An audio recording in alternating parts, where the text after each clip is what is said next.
அரசே, என்னவாயிற்று? எதற்காக இத்தனை ஆவேசம்? என்னவாயிற்றா? அவமானம், அவமானம். இனி இந்த வாளெதற்கு, வில்லெதற்கு, அம்பெதற்கு? என்னவாயிற்று? ஏன் இத்தனை ஆத்திரம்? அந்த கிழவன் பீஷ்மன் நிறைந்த அவையில் வைத்து என் மூக்கை அறுத்து விட்டான். என் முகத்தில் கரியை பூசி விட்டான்.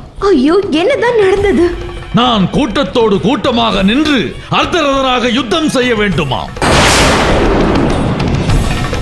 சுபாங்கி, நான் யாரையும் தாழ்வாக எண்ணவில்லை. அதே நேரத்தில் என்னை யாராவது தாழ்வாக சொல்வதையும் நான் விரும்பவில்லை. பீஷ்மரின் கூற்றுக்கு தங்களின் நண்பன் துரியோதனன் என்ன பதில் சொன்னார்? பாவம் துரியோதனன், அவனால் என்ன சொல்ல முடியும்? ஏன் சொல்ல முடியாது? அந்த கிழட்டு சிங்கம் தங்களை புறம் தள்ளிய போது, ஒதுக்கிய போது தங்களின் நண்பர் வாயடக்கி நின்றாரா? அவைக்கு தலைவன் இல்லையா? இல்லை அத்தினாபுரத்தின் அரசன் இல்லையா? தங்களின் நண்பருக்கு தங்களின் உயிர் வேண்டும். தங்களின் மானம் மண்ணிலே கிடந்து மிதிப்பட வேண்டும். இப்படி ஒரு நட்பு உங்களுக்கு தேவையா? சுபாங்கி, எங்கள் நட்பை குறை கூறாதே. அரசே, செஞ்சோற்று கடனுக்காக தங்களை தாங்களே அழித்துக் கொள்கிறீர்கள். இதை என்னால் வேடிக்கை பார்த்துக் கொண்டிருக்க முடியாது. இது எந்த வகையில் நியாயம் என்பதை தங்கள் நண்பரிடத்தில் நான் சென்று கேட்கிறேன். சுபாங்கி, வாயை மூடு. இனி ஒரு வார்த்தை பேசாதே.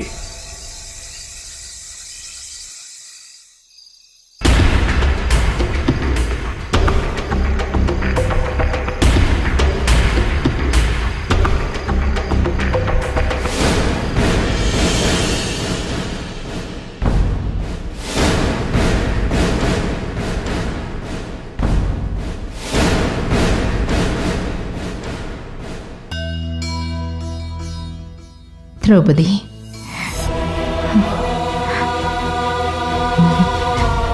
அபிமன்யு,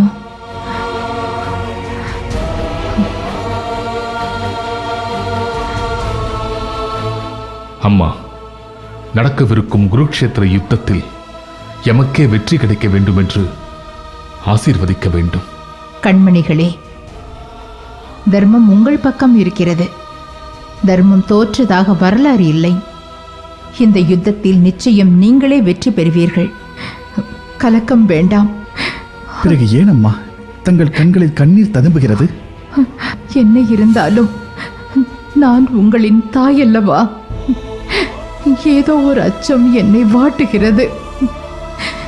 நீங்கள் எதிர்த்து போர் புரிய போவது உங்கள் தாத்தா பிதாமகர் பீஷ்மரை, உங்கள் குலகுருவான துரோணாச்சாரியரை, உங்களின் சகோதரனான துரியோதனனை. அந்த கலக்கமே கண்ணீராக வெளிப்படுகிறது. யுத்தம் என்று வந்துவிட்டால் அங்கே பந்தபாசங்களுக்கு இடமில்லை அம்மா. நம்மை எதிர்த்து இந்த உலகமே திரண்டாலும் நாங்கள் வெற்றி பெறுவோம். வீரத்தின் ரத்தினங்கள் நீங்கள். உங்களுக்கு வெற்றி உறுதி. அம்மா, நீங்களும் எங்களோடு விராடம் வந்து விடுங்கள். இல்லை தர்மா, இப்பொழுது அத்தினாபுரத்தை விட்டு என்னால் வர முடியாது. நீங்கள் யுத்தத்தில் வெற்றி பெற்று அத்தினாபுரம் திரும்பும் போது ராஜா மாதாவாக உங்களை வரவேற்க நான் இங்கு காத்திருப்பேன். அத்தினாபுரத்தில் எதற்காக தாங்கள் இருக்க வேண்டும் அம்மா? காரணம் இருக்கிறது அர்ஜுனா. அத்தினாபுரத்திற்கும் உங்களுக்கும் இப்போது இருக்கும் ஒரே பந்தம், இத்தனை நடந்த பிறகும் உங்கள் தாய் அத்தினாபுரத்தில் இருப்பதுதான். அவரும் அத்தினாபுரத்தை துறந்துவிட்டால் அந்த பந்தம் அருந்து போய்விடும். ஆகவே தங்களின் தாய் இங்கே இருப்பதே சரி. புரிகிறது சித்தப்பா. தாங்களும் எங்களை யுத்தத்தில் வெற்றி பெற ஆசீர்வதிக்க வேண்டும். சித்தப்பா என்று தன்னுடைய விஷ்ணு தனுசை அவையில் உடைத்தாரோ அன்றே நம்மை ஆசீர்வதித்து விட்டார் இல்லையா சித்தப்பா? நீங்கள் கூறுவது ஒரு வகையில் உண்மைதான். ஆனால் திட்டமிட்டு நான் விஷ்ணு தனுசை உடைக்கவில்லை. இந்த நிகழ்வு பெரும் சஞ்சலத்தை தங்களுக்கு ஏற்படுத்தியிருக்கும். யுத்த காலத்தை எப்படி கழிப்பீர்கள் சித்தப்பா? நான் பலராமரோடு தீர்த்த யாத்திரை மேற்கொள்ள இருக்கிறேன் தர்மா. சித்தப்பா, நாங்கள் விடைபெறுகிறோம். வெற்றி உண்டாகட்டும், தர்மம் வெல்லட்டும். அம்மா, விடைபெறுகிறோம். சித்தப்பா, நாங்கள் வருகிறோம். ஏதுமின்றியே தொடங்குகின்றதே இந்த பாரதம்.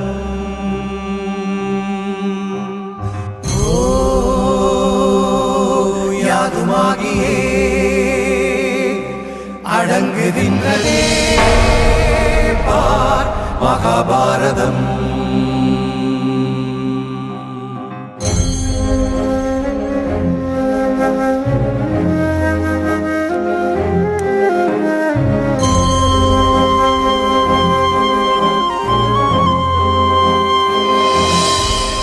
இனி ஒரு வார்த்தை பேசாதே. நண்பா, தங்கை பேசட்டும், அவளை தடுக்காதே. அவள் கோபம் தனியும் வரை பேசட்டும். அவள் கேட்கும் கேள்விகள் அனைத்தும் உண்மைதானே? நான் உங்களிடம் கேட்க வேண்டிய கேள்விகள் அநேகம் உள்ளன. சுபாங்கி, கர்ணா, அமைதியாக இரு. தங்கை கேட்கட்டும்.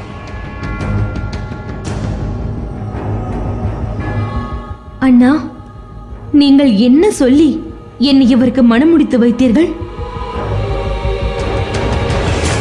இவர் தங்களின் சகோதரருக்கும் மேலானவர், இந்த அத்தினாபுரத்தில் சகல உரிமைகளும் படைத்தவர் என்றுதானே?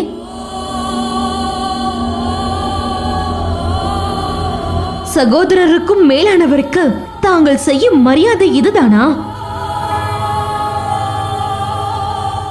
இந்த அத்தினாபுரத்தில் உங்கள் நண்பருக்கு தாங்கள் கொடுத்திருக்கும் ஏகபோக உரிமை இதுதானா?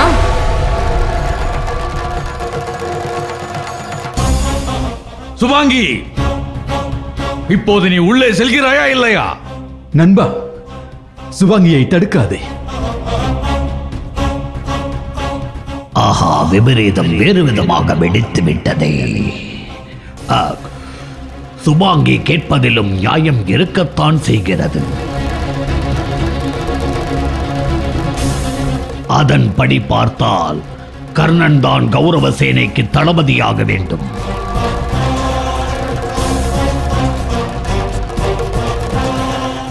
ஆனால் என்ன, 11 அக்ரோனி கொண்ட சேனை பீஷ்மர் ஒருவருக்குத்தான் கட்டுப்படும். இப்போது என்ன செய்வதாக உத்தேசம் துரியோதனா? மாமா, இத்தனை நடந்த பிறகும் நான் வாய்மூடி இருந்தால் நான் மனிதன் இல்லை. கர்ணனுக்கும் எனக்கும் இருக்கும் நட்பிற்கும் அர்த்தம் இல்லை.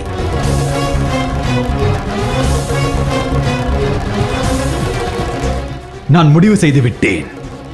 யார் ஏற்றுக்கொண்டாலும் சரி, ஏற்றுக்கொள்ளாவிட்டாலும் சரி, கர்ணனே என் தளபதி, கர்ணனே என் அதிரதன். இதை கௌரவ சேனைகள் ஏற்க மறுத்தால் நானும் கர்ணனும் யுத்தகலம் புகுவோம். இதை ஏற்பவர்கள் என் பின் வரட்டும். ஏற்க மறுப்பவர்களை பற்றி எனக்கு கவலை இல்லை.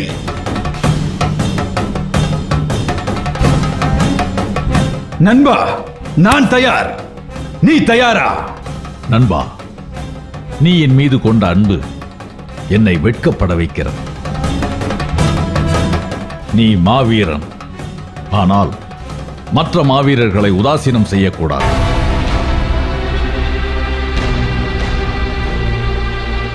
நண்பா, நீ படும் அவமானங்களை என்னால் தாங்க முடியவில்லையே. இன்று நேற்றா நான் அவமானப்படுகிறேன்? பிறந்ததிலிருந்தே அவமானம் என்னை நிழல் போல் துரத்திக் கொண்டே வருகிறது. அதனால் எனக்கு அவமானம் பழகி போய்விட்டது. ஆனால் நீ எந்த காரணத்தை கொண்டும் தோல்வியை தழுவக்கூடாது. குருக்ஷேத்திர யுத்தம் நடந்தே தீர வேண்டும். அதில் நீ வெற்றி அடைந்தே தீர வேண்டும். எனக்கு தர வேண்டிய முக்கியத்துவத்தை விட நீ வெற்றி பெற வேண்டும். அதுவே முக்கியம். கௌரவ சேனையை வழிநடத்திச் செல்ல பிதாமகர் ஒருவரே தகுதியானவர். இல்லை நண்பா. துரியோதனா, நடந்து முடிந்ததை மறந்துவிடு. இனி நடக்கப் போவதில் கவனம் கொள். உரிய காலத்தில் நான் யுத்தகளம் புகுவேன். நான் மறுபடியும் சொல்கிறேன், என் மானத்தை விட உன் வெற்றிதான் எனக்கு பெரியது. நண்பா,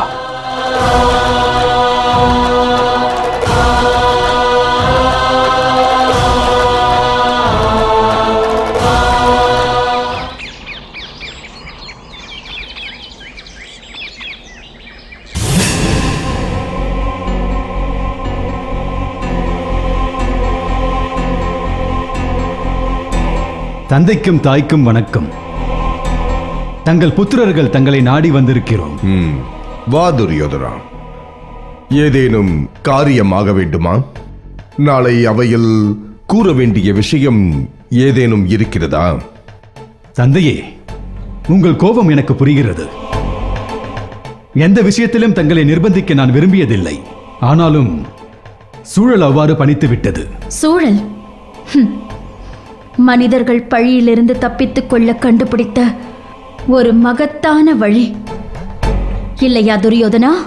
அக்கா, இது என்ன பேச்சு? உங்கள் இருவரின் பேச்சு தங்கள் புத்திரனின் மனதை புண்படுத்தாதா? யார் மனதையும் புண்படுத்தும் நிலையில் நாங்கள் இல்லை சகோதரி. வந்த விஷயம் என்ன? அதை மட்டும் கூறுங்கள். தாயே, தந்தையே, யுத்தகலம் புகும் முன்பு உங்களிடம் ஆசி பெறவே இங்கு வந்திருக்கிறோம். வெற்றி உண்டாகட்டும் மகனே, வெற்றி உண்டாகட்டும். தாயே, தங்கள் திருவாய் மலர்ந்து என்னை வாழ்த்த மாட்டீர்களா?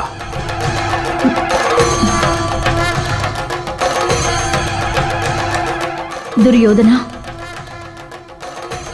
வாழ்த்துவதற்கு முன் உன்னிடம் ஒன்று கேட்க வேண்டும். கேளுங்கள் தாயே. இந்த யுத்தம் நடக்கத்தான் வேண்டுமா? இதை நிறுத்திவிட மாட்டாயா? தாயே, என் உயிரை வேண்டுமானாலும் கேளுங்கள். இக்கணமே செத்து மடிகிறேன். ஆனால் முடிவை மாற்றுமாறு பணிக்காதீர்கள். நீ சம்மதிக்க மாட்டாய் என்று எனக்கு நன்றாக தெரியும். ஆனாலும் ஒரு அற்ப ஆசை கேட்டுவிட்டேன். தாயே, நீங்கள் இன்னும் எனக்கு ஆசி வழங்கவில்லையே. உன்னை பெற்ற தாயாக நீயே இந்த யுத்தத்தில் வெல்ல வேண்டும் என்று சொல்ல துடிக்கிறது எனது மனது. தர்மம் வெல்லட்டும்.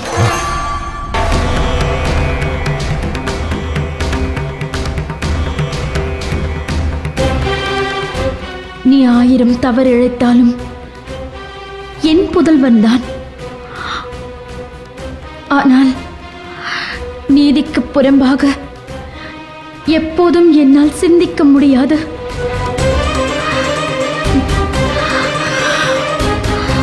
தர்மம் வெல்லட்டும். எனில் யுத்தத்தில் நான் தான் வெல்லப் போகிறேன் தாயே. ஏன் தாயே, வியப்பாக இருக்கிறதா? நான் கூறுவது உண்மை. சூதில் பாண்டவர்கள் ராஜ்யத்தை நம்மிடம் இழந்தார்கள். வனவாசத்தின் போது அர்ஜுனனை நானே நேரில் கண்டறிந்தேன். ஆனால் அவர்கள் மீண்டும் வனவாசம் செல்ல மறுத்து அநீதியாக நம் மீது போர் தொடுத்திருக்கிறார்கள். ஆகவே நீதி நம் பக்கம் உள்ளது. போரில் நாம் வெற்றி பெறுவது உறுதி. சபாஷ் மருமகனே, சரியாக சொன்னார். துரியோதனா, அவரவர் நீதி அவரவருக்கு. உன் நீதி உனக்கு. உன் சுதர்மம் உலகத்தின் தர்மத்தோடு ஒரே நேர்கோட்டில் இணையும் பொழுது அது தர்மமாகிறது. இல்லையெனில் அது வெறும் சுதர்மம்தான். தாயே, என் சுதர்மமே உலகத்தின் தர்மம் என்பது என் வாதம். துரியோதனா, தாயே, போரில் நான் வெல்லப் போவது உறுதி. வெற்றி வீரனாக அத்தினாபுரம் திரும்புவேன்.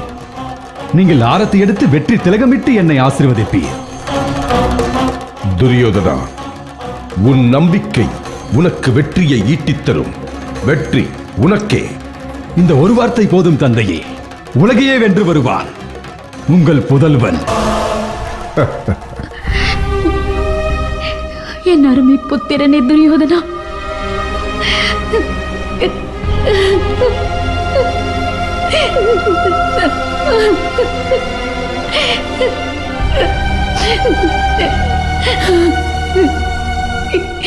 என் செல்வமே,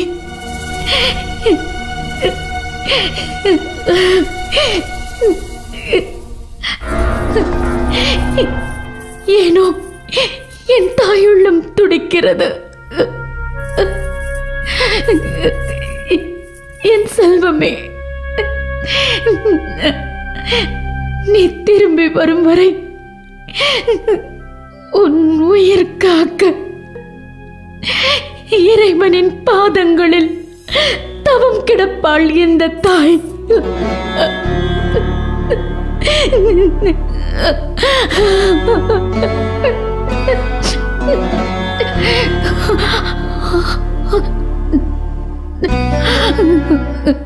துரியோதனா,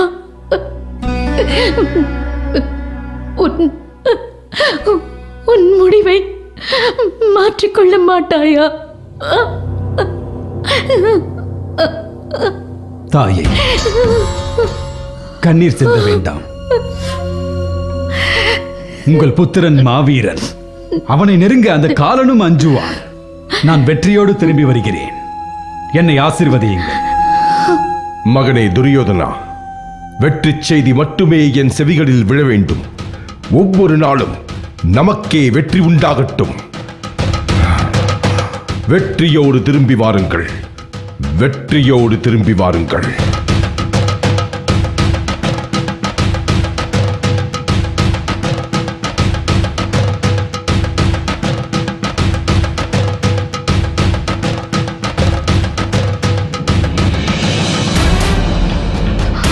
அரசே,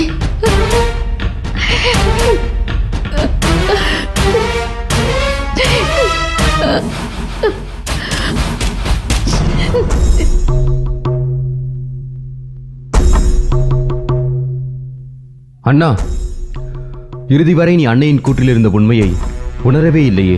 எது உண்மை? பாண்டவர்கள் பக்கமே நீதி இருக்கிறது என்ற உண்மை. நம் தாய் அதை உனக்கு பூடகமாக உணர்த்த முயற்சி செய்தார்.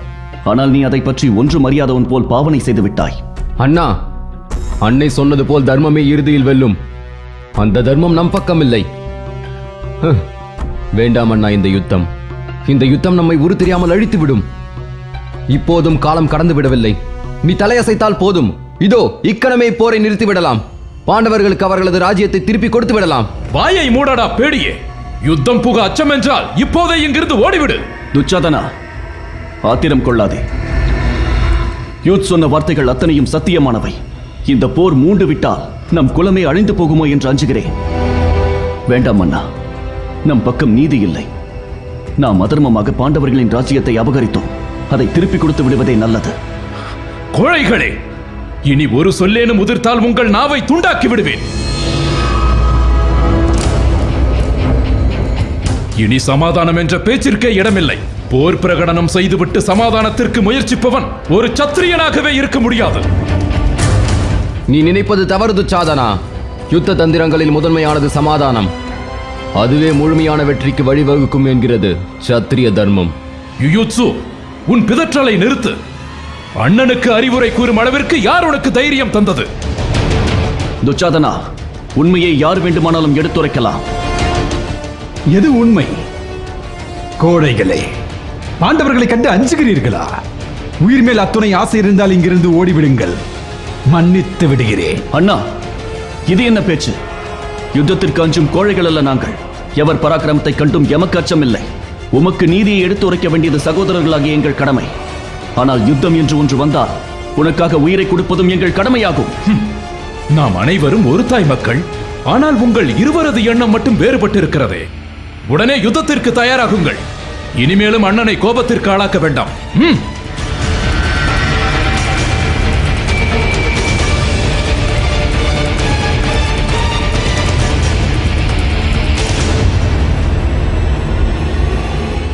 மாமா, இனி நாம் ஆற்ற வேண்டிய காரியம் என்ன? முக்கியமான இருவரிடம் நீ ஆசி வாங்க வேண்டியிருக்கிறது. யார் அந்த அதிமுக்கியமானவர்கள் மாமா? உங்களின் சிற்றன்னை குந்தி தேவியாரும் சித்தப்பா விதுரரிடம்தான். மாமா, அந்த இருவரிடத்தில் நான் எதற்காக ஆசி வழங்க வேண்டும்? சிற்றன்னை முகத்தில் நான் விழிப்பதா? அவர்கள் புத்திரர்களை கொல்ல அவர்களிடத்தில் ஆசி கேட்பதா?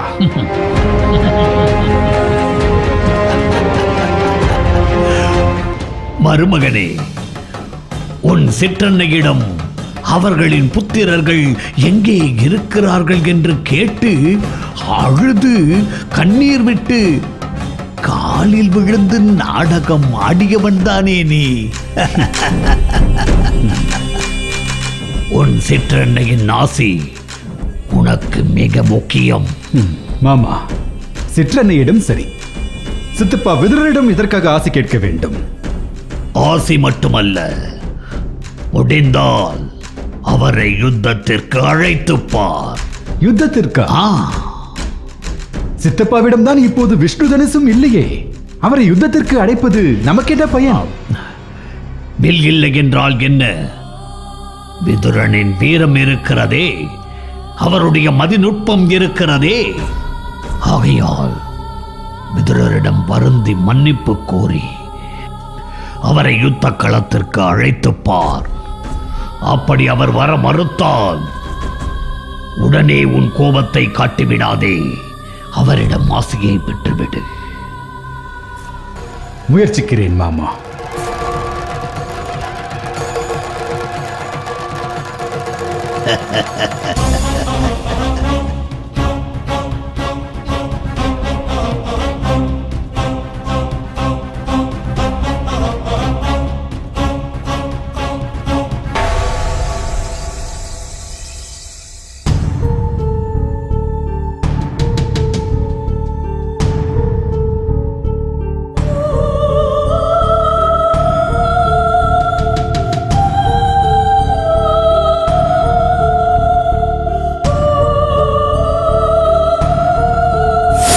உன்னை பெற்ற தாயாக நீயே இந்த யுத்தத்தில் வெல்ல வேண்டும் என்று சொல்ல துடிக்கிறது எனது மனது. தர்மம் வெல்லட்டும். அரசே, அரசே, அரசே, தாங்கள் அறையில் இருக்கிறீர்களா இல்லையா? இருக்கிறேன்.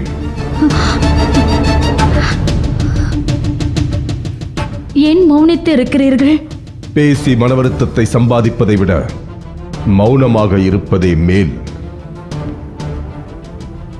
ஏன் அரசே, என் மீது ஏதேனும் வருத்தமா? வருத்தப்படாமல் என்ன செய்ய? எதுவாக இருந்தாலும் என்னிடம் மனம் திறந்து கூறுங்கள்.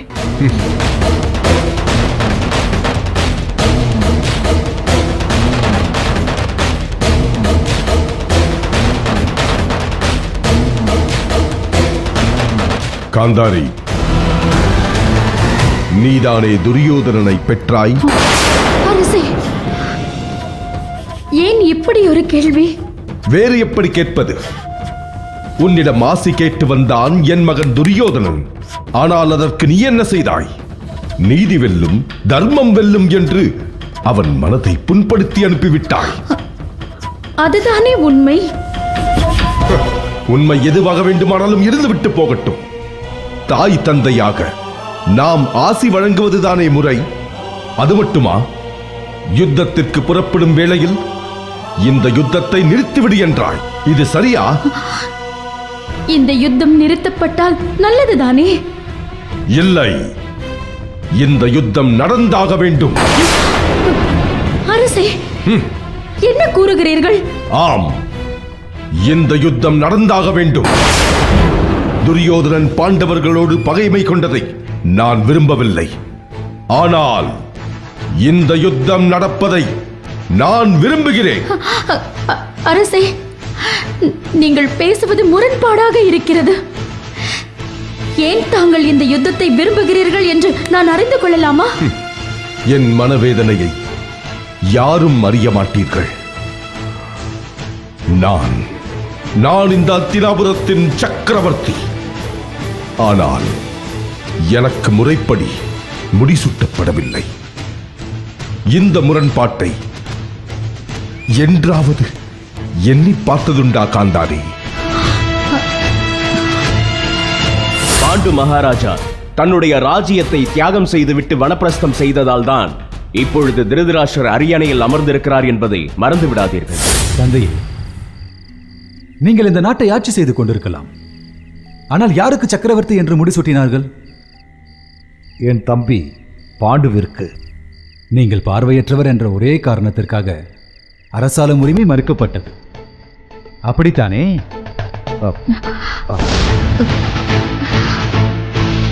அரசே, ஆம். என் மூலத்தை காரணம் காட்டி பாண்டுவிற்கு பட்டம் சூட்டப்பட்டது. என் மீது இரக்கம் கொண்ட பாண்டு இந்த ராஜ்யத்தை எனக்கு தானமாக தந்தான். என்று நான் இந்த ராஜ்யத்தை அவனிடம் இருந்து தானமாக பெற்றேனோ அன்று பற்றியது எனக்கு அவமானம்.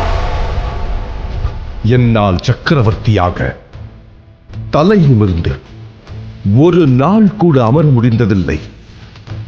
நான் வாய் திறக்கும் முன்பே இந்த ராஜ்யம் பாண்டு உனக்கிட்ட பிச்சை பிச்சை என்று என் வாயை அடைத்து விடுவார்கள். அவையில் எத்தனை முறை நான் அவமானப்பட்டிருப்பேன் தெரியுமா? பீஷ்மரும் துரோணரும் கிருபரும், அத்தனை ஏன் குந்தியும் கூட இந்த ராஜ்யம் பாண்டு உனக்கிட்ட பிச்சை என்று சொல்லி சொல்லி என்னை காயப்படுத்தினார்கள். அந்த ரணம் என்றைக்கும் ஆறாது.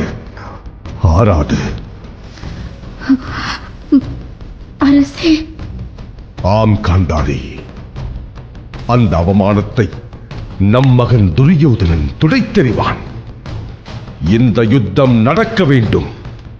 இந்த யுத்தத்தில் ராஜ்யத்தை நம் மகன் வெல்ல வேண்டும். இந்த அத்தினாபுர சாம்ராஜ்யம் நம்முடையதாக வேண்டும். இந்த ராஜ்யம் பாண்டு எனக்கிட்ட பிச்சை என்ற அவப்பெயர் மறைய வேண்டும், மறைய வேண்டும்.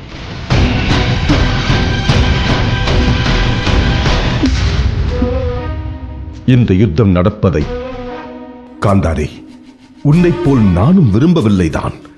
ஆனால் நம் மகன் விரும்புகிறான். இந்த யுத்தம் மூலம் யாசகன் என்ற அவச்சொல் என்னை விட்டு நீங்க ஒரு வாய்ப்பு ஏற்பட்டுள்ளது. அதனால்தான் நான் இந்த யுத்தத்தை தீவிரமாக தடுக்கவில்லை. நம் மகன் துரியோதனன் வெற்றி பெற்றால் உங்கள் எண்ணம் நிறைவேறும். ஒருவேளை தோல்வியுற்றால்? அதை நான் சிந்திக்காமல் இல்லை. எப்படியாயினும் என் மனதை வதைக்கும் பிரச்சனைக்கு ஒரு முடிவு கிட்டுமல்லவா?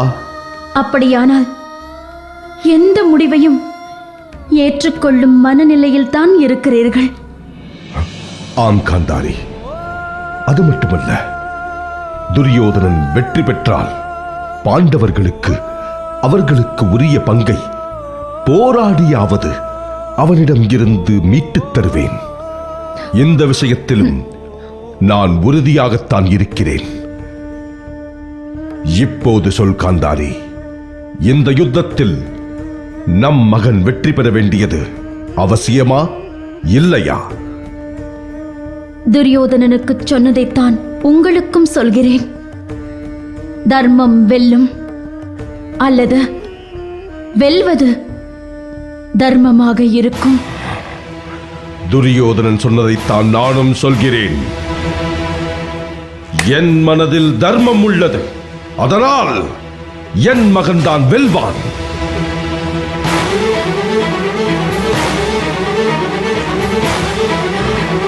துரியோதனா மகனே, வெற்றி வீரனாக திரும்பி வருவாயடா. வெற்றி வீரனாக திரும்பி வருவாய்.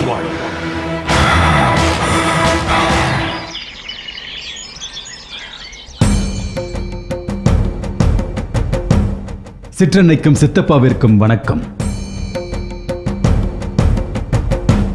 வா துரியோதனா, அரண்மனையில் அரசரும் அரசியாரும் நலமா? யாவரும் நலம் அன்னையே.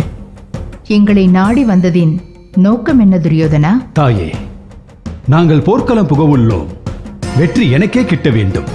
என்னை வாழ்த்தி ஆசி வழங்குங்கள் தாயே. என் ஆசி என்றும் உனக்குண்டு. எனில் யுத்தத்தில் எனக்கே வெற்றி உண்டாகும், அப்படித்தானே? தர்மம் வெற்றி பெறும். உன் பக்கம் தர்மம் இருந்தால் நீ வெற்றி பெறுவாய் துரியோதனா.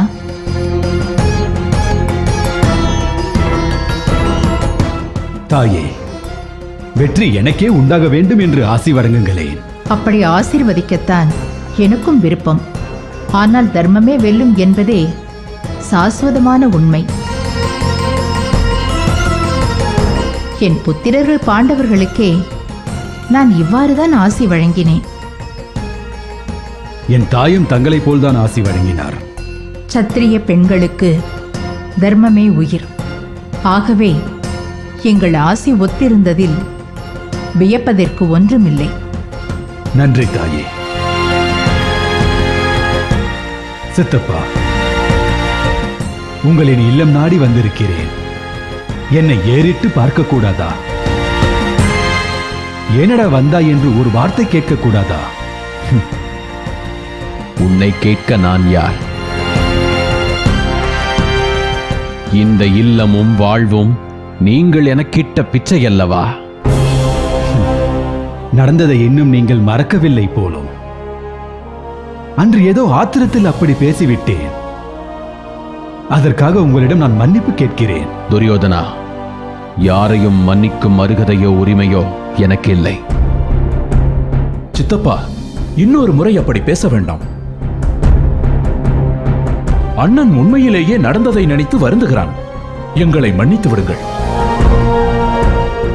சித்தப்பா, நீங்கள் உண்மையில் என்னை மன்னித்து விட்டீர்கள் என்றால் நடக்கவிருக்கும் குருஷேத்திர யுத்தத்தில் நீங்கள் எனக்காக பங்கேற்க வேண்டும். துரியோதனா, கடலில் கலந்த நதியை மீண்டும் மலைக்கே ஏற்ற முயற்சிக்கிறாய். என்று நான் என் விஷ்ணு தனுசை உடைத்தெறிந்தேனோ அன்றே முடிந்தது என் யுத்த வாழ்வு. இனி நான் ஒரு காலம் யுத்த களம் புக மாட்டேன். நான் பலராமரோடு தீர்த்த யாத்திரை செல்ல முடிவெடுத்து விட்டேன். சரி, யுத்தத்தில் நான் வெற்றி பெற வேண்டும் என்று என்னை ஆசீர்வதியுங்கள். குருவம்சம் வெற்றி பெறும் துரியோதனா.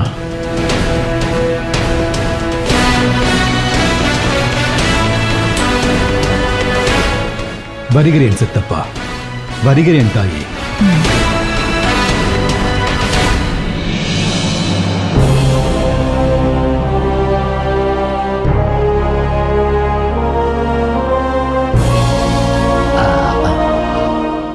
வாமர் மகனே, என்ன நடந்தது? ஆசி கிடைத்ததா? மாமா, குருவம்சம் வெல்ல வேண்டும் என்று ஆசி வழங்கினார்களே தவிர நான் வெல்ல வேண்டும் என்று ஆசி வழங்கவில்லை. நீ தோற்று விடுவாய் என்று அவர் கூறவில்லையே. அவர் குருவம்சம் வெற்றி பெறும் என்றால் நீ குருவம்சம் தானே? ஆமாம்.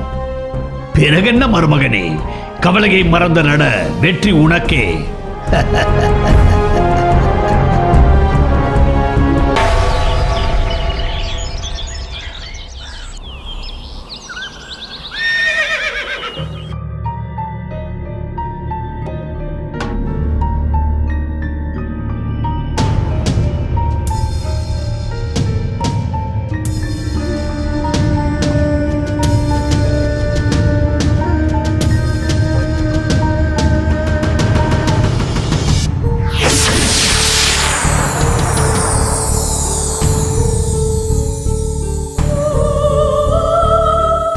மாவீரனே கர்ணா.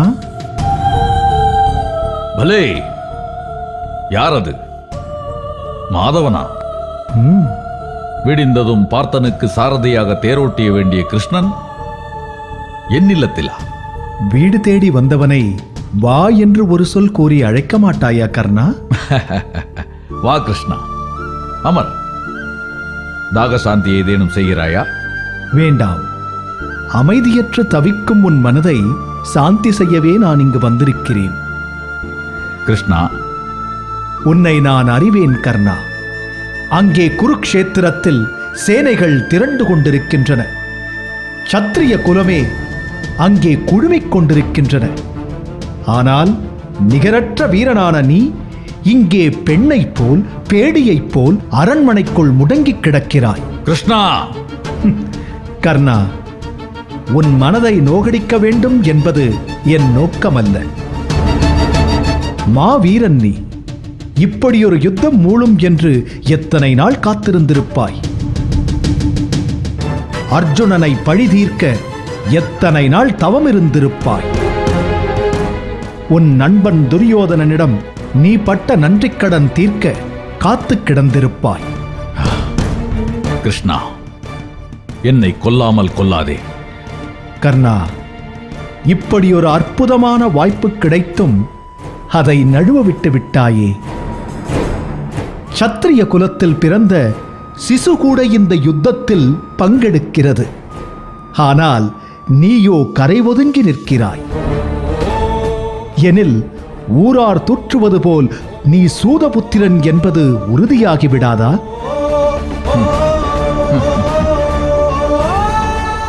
நீ ஒருவன்தான் மிச்சம். நீயும் கூறிவிட்டாயா?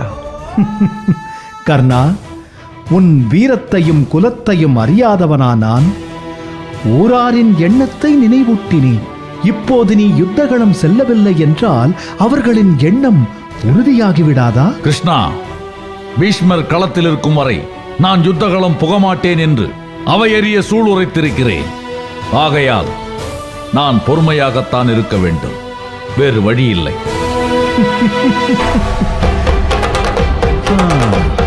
கிருஷ்ணா, எதற்காக சிரிக்கிறாய்? உன் சிறுபிள்ளைத்தனமான பேச்சை கேட்டால் எனக்கு சிரிப்புதான் வருகிறது. கிருஷ்ணா, என்ன சொல்கிறாய்? பிறகென்ன கர்ணா, பீஷ்மர் களத்தை விட்டு செல்வாரா? அவர் மரணம் மட்டும்தான் அவர் களத்தில் இல்லாமல் இருப்பதற்கு ஒரே வழி. பீஷ்மாச்சாரியார் விரும்பும் போது மரணத்தை தழுவும் வரத்தை பெற்றவர் என்பதை மறந்து விட்டாயா கர்ணா? யுத்தகளம் புகும் பீஷ்மர் மரணத்தை விரும்புவாரா? இல்லை, அவரைத்தான் மரணம் நெருங்க முடியுமா? எப்போதும் என் மீது வஞ்சம் கொண்டிருக்கும் பீஷ்மர் மேல் உள்ள கோபத்தில் நான் அப்படி பேசிவிட்டேன். கர்ணா, பெரும் தவறிழைத்து விட்டாய். நடக்கவிருக்கும் குருக்ஷேத்திர யுத்தத்தில் கலந்து கொள்ளாதவர்கள் சத்திரியர்களே இல்லை என்னும் மாயத் தோற்றம் ஏற்பட்டுள்ளது. ஆகவே யுத்தத்திற்கு அழைப்பில்லாதவர்கள் கூட வலிய வந்து யுத்தத்தில் பங்கேற்க மன்றாடுகிறார்கள். மத்ரா தேசத்தின் இளவரசன் ருக்மியின் இருமாப்பை நீ அறிவாய். அவன் இந்த யுத்தத்தில் பங்கேற்க வாய்ப்பு கோரி துரியோதனனிடம் சென்றுள்ளான். அவன் நிராகரிக்கவே நான் அவனுடைய எதிரியாக இருந்தபோதும் பாண்டவர்களை நாடியுள்ளான். பாண்டவர்களும் ருக்மியை நிராகரித்து விட்டார்கள். ருக்மி சத்திரியன் என்பதை இந்த உலகம் அறியும். ஆனால் உன்னை சூதபுத்திரன் என்று இந்த உலகம் தூற்றிக் கொண்டிருக்கிறது. இப்போது நீ யுத்தத்தை புறக்கணித்தால் அது உண்மையாகிவிடாதா? அது மட்டுமல்ல, மாவீரன் சல்லியனை சூழ்ச்சியால் வளைத்தான் துரியோதனன். அவர் நினைத்திருந்தால் இந்த யுத்தத்தில் பங்கேற்கப் போவதில்லை என்று விலகியிருக்கலாம். ஆனால் பாண்டவர்களுக்கு எதிராக யுத்தம் செய்ய துணிந்தார். அது ஏன்? தான் ஒரு வீர சத்திரியன் என்பதை நிலைநாட்ட. உன் சூழ்நிலையோ வேறு. நீ யுத்தத்தை புறக்கணிக்கலாமா?